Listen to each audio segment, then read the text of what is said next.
definitely fair to be worried that there could be non-citizens voting. We know that non-citizen voting does happen, even if it is rare, according to some on the left. How frequent is it?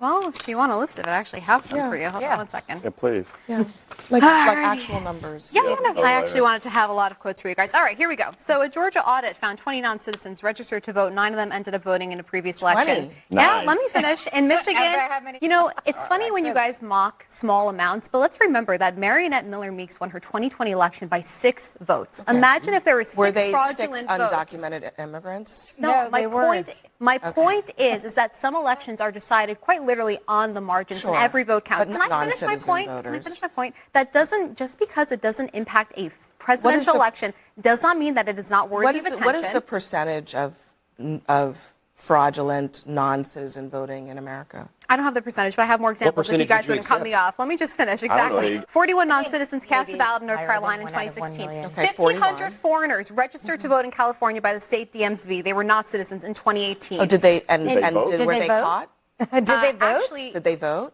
They're just registered to vote. That doesn't mean they vote. As a non-citizen is legal. So, 18 U.S. Code Section 1015 subsection F says that anyone who knowingly makes a false statement when registering to vote can get jail time. We do have evidence in Georgia, and I know people don't want me to cite my own reporting, so I will cite the Atlanta Journal-Constitution because it is left-wing.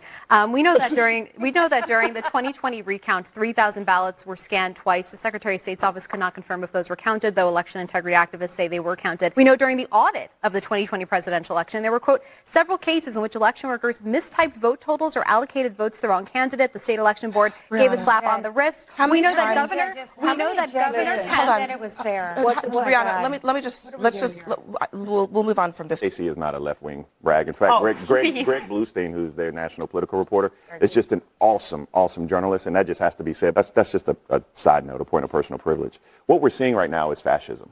We're seeing fascism at play. Donald Trump, because he is a man with little man with a frail ego, cannot stand the fact that he lost. He's probably in a padded room somewhere with the ballots they took from Georgia, circling them for him right now, because he is hell-bent and thinks he can rewrite history. Please help me explain why Trump is still obsessed with Georgia, where he was looking for 11,000 votes, where Georgia, they've got voter ID, they've got tough voting laws. Yeah, that's what he believes. I mean, he says the things that he believes, and obviously now there's a federal investigation going on. Is he right or is he wrong? I don't know. There's an investigation that a federal judge signed off on, so we'll find out. Scott, you don't know?